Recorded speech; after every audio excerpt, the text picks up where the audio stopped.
Hello, I am Elijah Armstrong. I am a lighter-skinned black male with shorter locks, and this is one of our Heumann-Armstrong Award videos.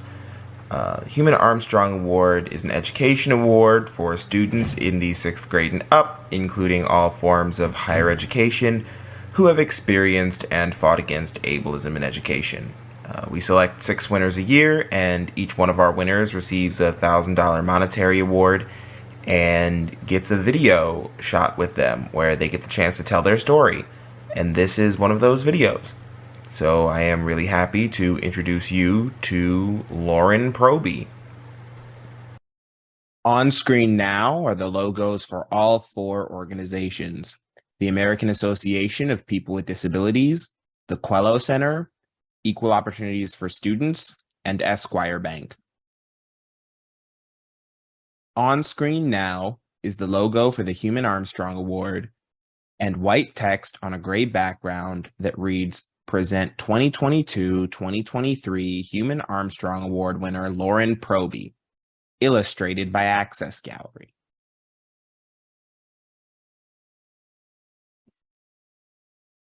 Hi, my name is Lauren Proby. My pronouns are she, her. I am a young African American woman with box braids. I'm wearing small gold earrings and I wear brown glasses and I have on a white shirt. A headshot of Lauren Proby. Lauren, an African American woman with pressed and curled black hair, wears a pink blazer with a white top and a heart necklace. She is smiling at the camera and standing outside in front of greenery. With burgundy and orange flowers. An illustration of Lauren in the same position. And I attend Spelman College in Atlanta, Georgia, where I major in English. An illustration of Spelman College. My disabilities are autism and psychosis. The way that my autism affects me, in general, it makes it hard to communicate in ways that, society chooses to accept. And it just makes the world much more intense, louder, brighter, since our times 2062. As far as academically, my processing speed is a little slow, and then I have issues with my reading comprehension, and I just learn in a very unique way.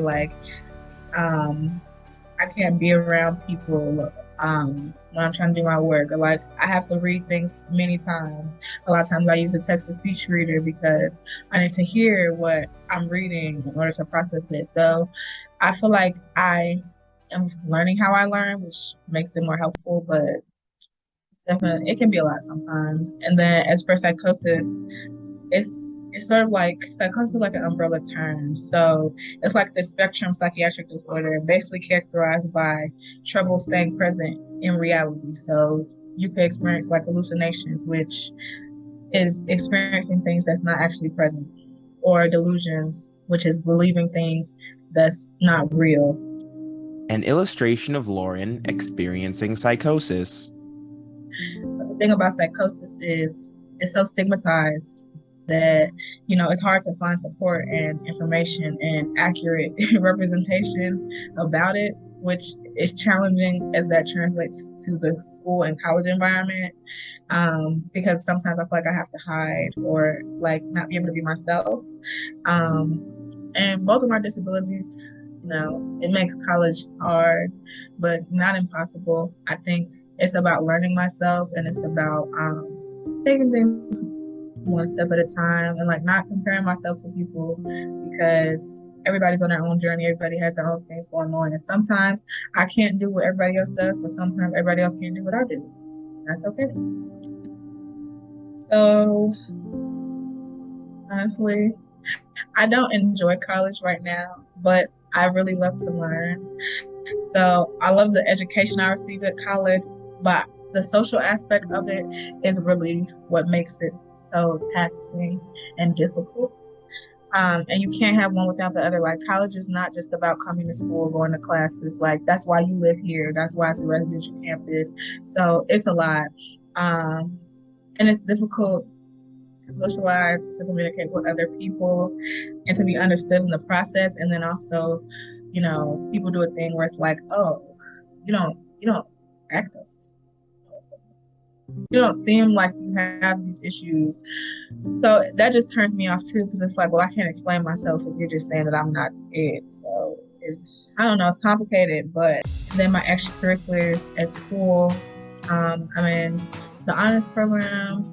I'm part of the social justice program. I am a blog editor for the Blue Record, which is Spelman's official blogging podcast. And then I'm on the executive board for American Sign Language Club, which I love American Sign Language, which that's one of my favorite subjects in school.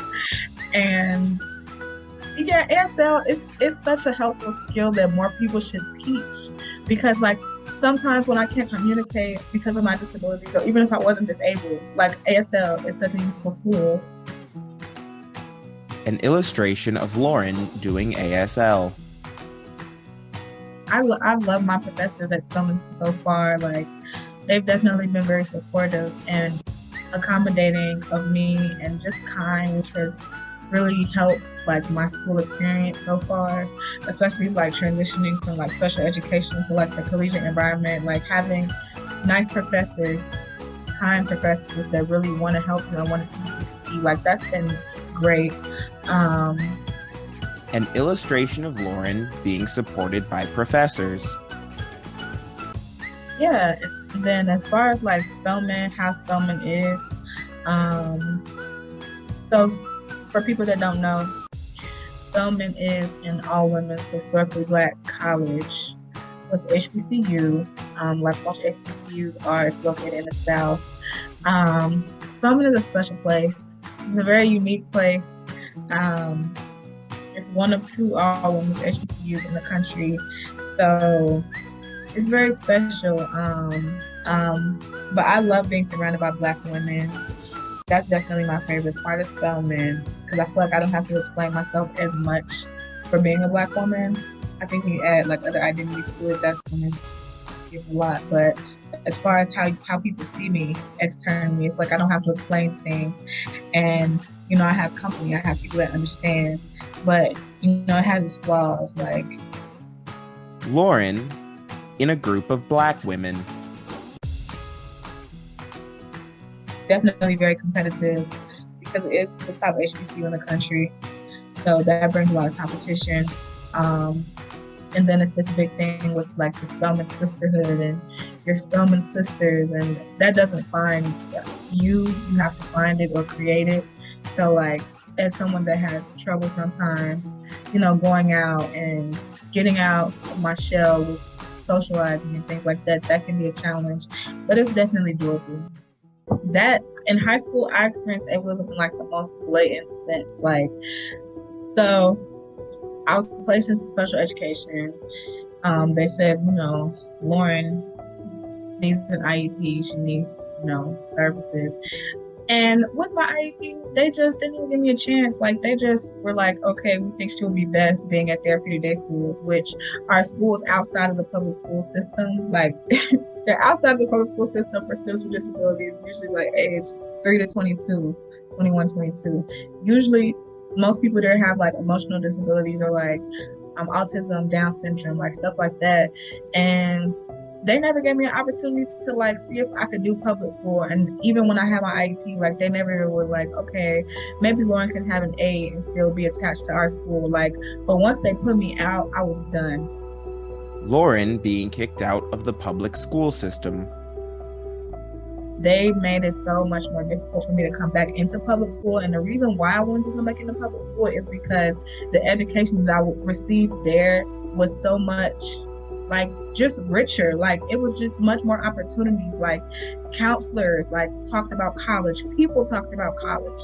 You have college fairs, you have extracurricular activities, you have elective courses to figure out what you like. You have honors courses so that you can be intellectually challenged, because just because you're disabled, that doesn't mean that you don't deserve to be able to access, honors classes, advanced placement courses. What if I want to get my associate's degree while I'm still enrolled in high school? What if I wanted to do that? And I never had the opportunity because I was in therapeutic day schools, and I just Like it was just these institutional barriers, but it was the staff and the administration and the adults, the teachers, those people who had their own issues with Black kids, brown kids, or just students with disabilities in general. And that came out everywhere, and everything they said, how they spoke about our parents, how they spoke about us, how they talked to us, how they talked down to us like we couldn't comprehend English. Like it was bad. But Teachers being rude to Lauren and her class. for me, so when COVID happened and I no longer had to go to these placements, like I thrived. Like everybody was struggling. I was living my best life. I thrived. I was just happier and freer. And like I no longer had, I can't tell you how much COVID saved me. I wouldn't be in college today if COVID didn't happen. But I think that's sad, but it's true. And it's true for a lot of students who are forced into these alternative placements that don't actually know how to meet our needs and that do more harm than good. And I wish more people talked about that, because it's like if I'm thriving during COVID, if I'm thriving more at home with no support, with no aid, with no accommodations, with none of this therapy and therapeutic school, if I'm thriving at home, what does that say about my school environment? Lauren happily taking online classes. Yeah, but how does it feel when I'm not accommodated? It makes me feel sad. Like it's not a good feeling, because it feels like my presence is like an inconvenience or like an afterthought, or like just like inconveniencing people. Like it's like, dang, like she's here again. Like that's how it feels. And it feels like I'm not supposed to be in that specific space, which is the last thing you want to feel at a place like Spelman that's supposed to be built for you as a Black woman, created for you. I don't want to feel that way. And it's also challenging because the more people I'm around, and as I like doing disability advocacy, you obviously meet different people with disabilities who talk about their experiences, and students who are obviously Black because they transfer out of HBCUs into PWIs, predominantly white institutions, because their needs aren't being met at HBCUs. Like HBCUs don't get as many resources as PWIs do. We don't get the funding and the donors and the grants and all these different things as much as PWIs do. And even I think it's a cultural barrier where Black people don't always talk about disability, and it is misunderstood or stigmatized culturally. And so that conversation doesn't exist here. And I think it's really sad, because it's like a lot of students transfer out of that Black community into, a mostly white community or a community that doesn't look like them, because they want that sort of disability space. So it's like a compromise. And it's like you have to choose, like, okay, do I want to go to HBCU to be around people that look like me but not necessarily understand another aspect of my identity? Or it's like, okay, am I willing to be the first person to create this club, or create this neurodiversity library, or to create this talk series where we have disabled activists come to our campus to create that conversation, to create a newspaper? Do I have the energy and the capacity to create that space? Because it doesn't exist. Lauren choosing between her race and her disability. And then it's like you have to find people. You have to find professors. You have to find faculty who are doing this work, which is taxing. Or it's like, should I just go to a PWI where people may not necessarily look like me, but they understand, disability rights principles, disability rights movements, and the sort of support for students with disabilities has already begun, and I don't have to make it. So it's definitely an internal battle, and it's one that I have with myself continuously throughout my Spelman journey. But it's real, and it needs to be definitely talked about more. Justice. I'm a disability justice advocate, so disability justice is basically like, there are disabled people in every community. Like you can't just be like, okay, you just have a disability. Like nobody is just one thing. Like we're all these different things. And so disability justice basically looks at, other systems of oppression, racism, sexism, homophobia, transphobia, all these different things, and how that intertwines with disability, and how that affects, the disability rights movement and all the neurodiversity movement, all these different things. You have different hashtags, different online movements. Like it's a lot, but I love it, and it's so important. an international group of people with various disabilities. I mean, this goes without saying, but like it's so important because you can't just focus on one thing and one aspect. And when people talk about so many things that are rooted in like anti-blackness and like all these different issues that are rooted within each other, intertwined with each other, it's like you can't do one without the other. So yeah, how I feel about disability justice is like like it's we need it. Like, but I just got tired of being treated like I didn't matter, like an afterthought, like I was just nothing, like some on the bottom of somebody's shoe. Like, I don't know if people watching this interview, have experiences with, being in psychiatric hospitals or like those spaces, but they can be very degrading and just heavy.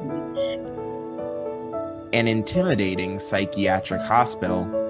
And I got tired of people treating me like I was just a diagnosis, or people treating me like I wasn't going to be anything or do anything because of a diagnosis. It's not a disability advocacy group, but it's a social justice group. So it's called Youth Activism Project. And Youth Activism Project is a nonprofit organization that's basically dedicated to inspiring and equipping teen activists with the resources that they need to drive change and to lead social and policy change in different movements, and like, maybe start their own organizations or lobby on the Hill, like so many different things. And a group of young people marching on the Capitol. And I joined Youth Activism Project when I was 16, which I'm 19 now, so it's not that long ago, but it feels like such a transformation. So I found the program director's email in the back of a book I was reading about like intersectional feminism. And I found her email and I emailed her. I was like, she's not going to respond. She responded. And since she responded, Youth Activism, I told her my story. I told her my experiences with like dealing with the mental system, the special education system. And ever since then, like, they've been so like such mentors to me. Like, they listen to me and they listen to everything I had to say, every complaint I had about this system, but also it's like, okay, Lauren, so what do you want to do about it? Like, they were so like, I would not be in college. I would not be where I am today if it was not for the Activism Project, because the encouragement, the support, thinking that I could be somebody and do some things, and believing in me and telling me like, Lauren, you're intelligent. Lauren, you're passionate. Lauren, you're a great storyteller. Lauren, you make people feel. Lauren, like all these, teaching me how to tell stories, all these different skills and things that you need in activism, in life, for college, for all these things. It's like I got that foundation at Youth Activism Project. Lauren being encouraged by adults. And Youth Activism Project, it led to me joining this youth-led group called Mental Youth Alliance, which is about advocating for mental health reform. And it led me to joining Celebrating Differences, which was about advocating for the neurodivergent community. And that led me to me joining like a state special education council, which led to this, which led to that, which led to me finding myself in the advocacy community, calling myself a disability justice advocate, just being able to engage in ways with myself and with just different movements and find out what I'm passionate about and just all these things. So I'm very thankful for Youth Activism Project. I've been around. I mean, I'm 19, but I've definitely navigated the school system, as in like K through 12, special education, like, when a little bit of the intersections with like, the court and talking about, group homes and stuff like that, the mental health system. So I know a little something, but I would definitely say, like, don't be so hard on yourself. Like, you are not your environment. If you're not your environment, and how people treat you is not a reflection of you. Lauren encouraging younger students with disabilities. I just really, like, I hope that, for like I've never really publicly said that I experienced psychosis or, you know, that I have a psychotic disorder or that, you know, previously um people thought my diagnosis was schizophrenia and stuff like that. Like I've never really publicly said that because it is so stigmatized and because it is so misunderstood.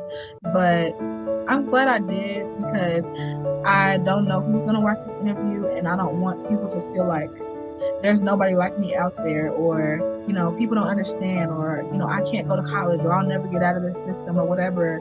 But it's like the representation is important. Thank you to Lauren for sharing your story with us. You can hear more about Lauren in the description of the video and more about all of the organizations that have allowed this award to take place for so long. We had 6 winners of the Heumann-Armstrong Award last year whose videos are already up, and more videos of our winners this year are coming out over time, so please check those out. Lead on, everyone. Lead on.